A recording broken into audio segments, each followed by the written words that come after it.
आज हम देखेंगे कि अगर आपका खाता इंडियन ओवरसीज़ बैंक की किसी भी शाखा में है तो आप घर बैठे बिना ब्रांच गए हुए आप अपने खाते का स्टेटमेंट कैसे डाउनलोड कर सकते हैं। तो सबसे पहले आप अपने मोबाइल में गूगल पर जाएं और वहां पे आईओबी स्टेटमेंट टाइप करें।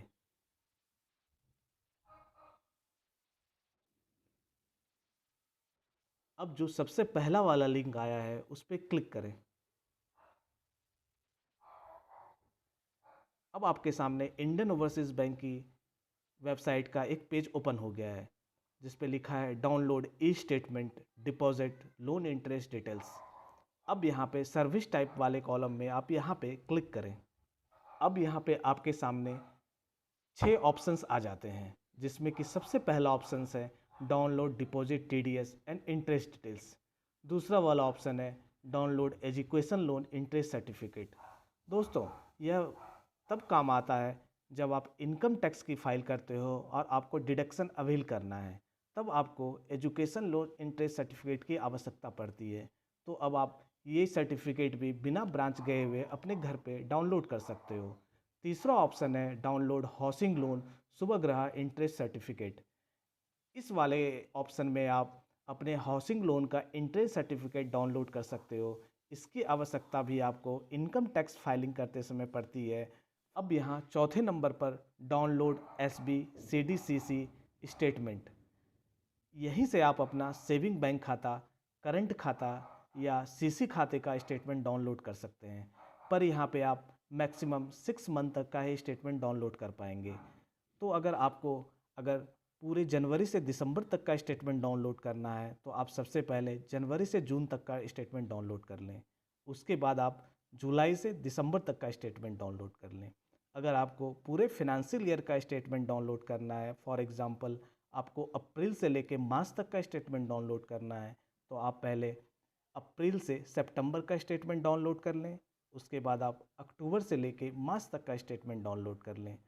तो इस तरह आप घर बैठे एसबी यानी सेविंग बैंक खाता, सीडी यानी करंट अकाउंट और सीसी का स्टेटमेंट डाउनलोड कर सकते हैं। उसके बाद वाले ऑप्शन में आप डाउनलोड लोन स्टेटमेंट कर सकते हो। इट मीन्स अगर आपका इंडियन ओवरसीज़ बैंक में कोई भी लोन अकाउंट चल रहा है तो आप उसका स्टेटमेंट डाउनलोड कर सकते हो। और लास्ट वाला ऑप्शन है download form 16 part A for pensioners. तो दोस्तों, चलिए हम download S B C D C C statement पे क्लिक करते हैं और यहाँ फिर नेक्स्ट पे क्लिक कर देना है। इसके बाद आपको सबसे पहले नंबर वाले कॉलम जहाँ पे लिखा है S B C D C C account number, यहाँ पे आपको अपने खाते का नंबर लिखना है। आपको ध्यान देना है कि यह नंबर 15 डिजिट में होना चाहिए। अगर आपका सेविंग बैंक खाता है तो आपको ये नंबर आपके पासबुक में मिल जाएगा, और अगर आपने करंट अकाउंट या फिर सीसी बैंक से लिया हुआ है तो आपको यह नंबर आपके चेकबुक पे मिल जाएगा। सो आप यहाँ पे ध्यान रखें कि आपको अपने खाते का नंबर 15 डिजिट में हो वही इंटर करना है।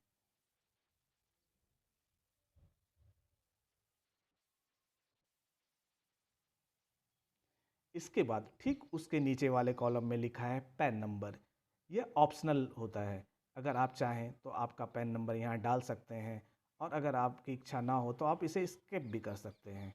ठीक उसके नीचे वाले कॉलम में लिखा है रजिस्टर मोबाइल नंबर। तो आपका जो भी मोबाइल नंबर बैंक के साथ रजिस्टर है वही मोबाइल नंबर आपको यहाँ पे इंटर करना है। ठीक उसके नीचे फ्रॉम डेट टू डेट लिखा है। तो जब से आपको स्टेटमेंट चाहिए उसको फ्रॉम डेट, और जब तक आपको स्टेटमेंट चाहिए उसको टू डेट में लिखना है। फॉर एग्जांपल अगर मुझे 1 जनवरी से लेके 20 मार्च तक का स्टेटमेंट डाउनलोड करना है तो मैं फ्रॉम डेट में 1 जनवरी सेलेक्ट करूँगा। तो अभी ये मार्च का कैलेंडर आपके सामने खुल के आ गया है, तो आप यहाँ पे क्लिक करें ये फरवरी और इसको जनवरी तक लेके जाएं। अब ठीक उसके नीचे आपको डेट दिख रहा है, तो यहाँ पे मैं 1 जनवरी सेलेक्ट कर रहा हूँ, तो ये आ गया 1/1/2023। अब आपको टू डेट में यहाँ मुझे 20 मार्च तक का स्टेटमेंट डाउनलोड करना था तो मैं यहाँ 20 पे क्लिक करूँगा, तो ये आ गया 3/20/2023। तो सबसे पहले मंथ है, उसके बाद डेट और सबसे लास्ट में ईयर आता है। ठीक उसके नीचे आपको जो नीचे इमेज दिख रहा है उसको उसी फॉर्म में ऊपर वाले बॉक्स में इंटर करना है।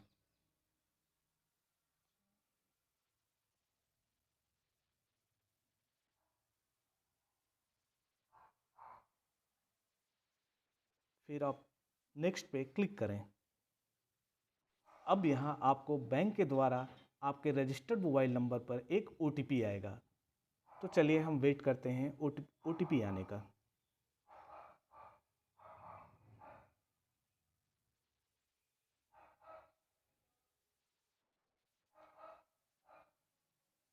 कभी कभी इसमें टाइम भी लग जाता है। अगर आपका OTP नहीं आया है तो आप रिसेंट OTP वाले ऑप्शन पे क्लिक करें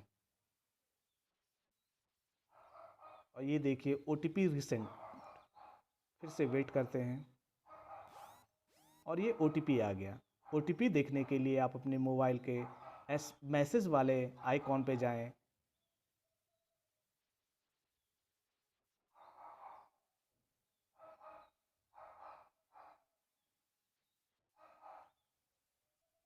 और यहाँ पे क्लिक करके आप अपना OTP देख लें और उसे यहाँ इंटर करें और सबमिट पे क्लिक करें। और ये इस तरह ये स्टेटमेंट डाउनलोड हो गया है। यहाँ आप इस जगह देख सकते हैं, यहाँ क्लियरली लिखा है statement from the period 1/3/2023 to 20/3/2023। तो आपने जो डेट डाला था उस हिसाब से आपका स्टेटमेंट आपके सामने डाउनलोड हो गया है।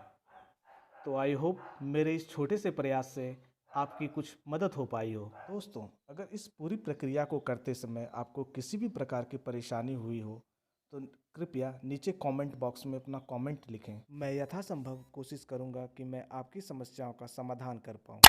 धन्यवाद।